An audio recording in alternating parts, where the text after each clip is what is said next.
Página 6, continuación, documento de resistencia. Método continuo variable.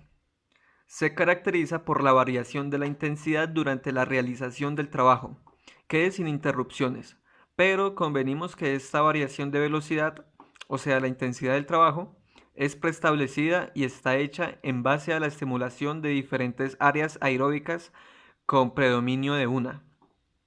Las variaciones que tienen que ver con un cambio en la velocidad de desplazamiento, aumentándolo o disminuyéndolo, a estas las podemos determinar por tiempo o por distancia de trabajo, siendo decididos estos parámetros por el entrenador.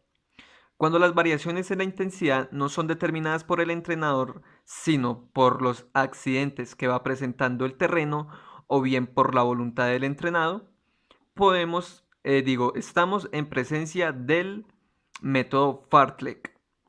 Como se puede observar en esta simple explicación, el método Fartlek se encuentra dentro de la metodología continua variable, con la variante que depende en gran medida de las decisiones del deportista y del terreno donde se realiza el trabajo. Se trabaja el aumento de intensidad en velocidades altas y en la disminución en velocidades bajas o medias. En relación a la intensidad y duración de los tramos más intensos se caracterizan dos formas de trabajo. Dos puntos.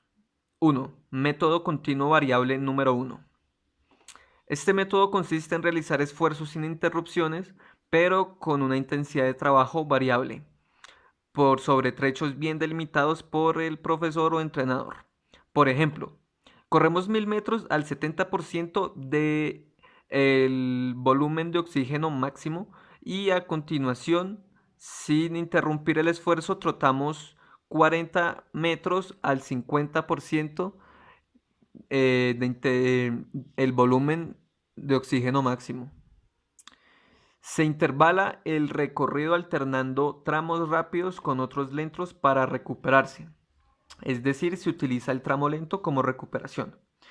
La intensidad representa un nivel de trabajo subaeróbico entre el 60 hasta el 75% del volumen de oxígeno máximo.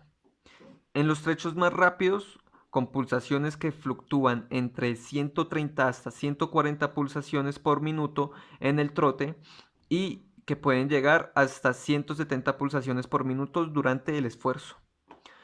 Volumen.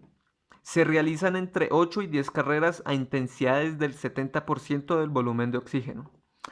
En el ejemplo se correría en total 11.500 metros. 8 por 1000 igual 8000 metros. Más 8 por 400 igual 3200 metros.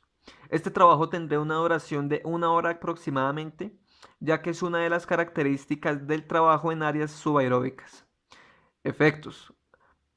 Mejora la eficiencia aeróbica, mejora la recuperación durante el esfuerzo y genera adaptaciones correspondientes al área funcional subaeróbica. Observaciones. Si bien la manera clásica de realizar estos trabajos son corriendo, se podrían realizar pedaleando, nadando, patinando, esquiando, etc. Nota.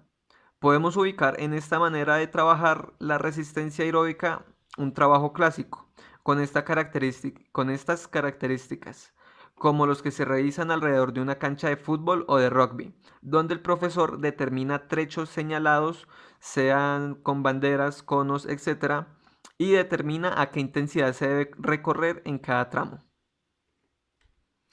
Una variante sería, en vez de señalar distancia a trabajar con la una variante sería, en vez de señalar distancia, trabajar con la duración del esfuerzo. Dos puntos. Por ejemplo, 3 minutos de carrera a ritmo subaeróbico por 1 minuto de trote a intensidades regenerativas. Bueno, básicamente esta página del documento de resistencia nos habla de cómo el método continuo variable se trabaja.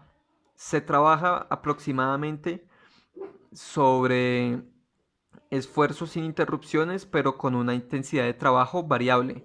Es decir, que dentro del terreno del juego el profesor o el entrenador será quien decide cuáles trechos van a estar delimitados y en qué partes de esos trechos se va a realizar la intensidad. Dícese que, dícese que la intensidad representa un trabajo subaeróbico entre el 60% hasta el 75% de, de intensidad, con lo cual nos llevaría a fluctuaciones entre 130 hasta 140 pulsaciones por minuto en el trote y llegando hasta las 170 pulsaciones durante el esfuerzo. Nos dice que el volumen se trabaja en cantidad de metros. Este método variable, que es el método continuo variable número uno, corresponde a los cambios de velocidad o cambios de intensidad que se pueden manejar dentro de un terreno de entreno. Por ejemplo, en el fútbol, a lo largo de la cancha del fútbol, en un cuadrado se podrían trabajar 4 tipos de intensidades o 4 tipos de señalamientos para bajar y subir la intensidad de acuerdo a como el profesor lo desee. Esto es lo que nos quiere comentar el documento de resistencia en cuanto al método continuo variable número uno.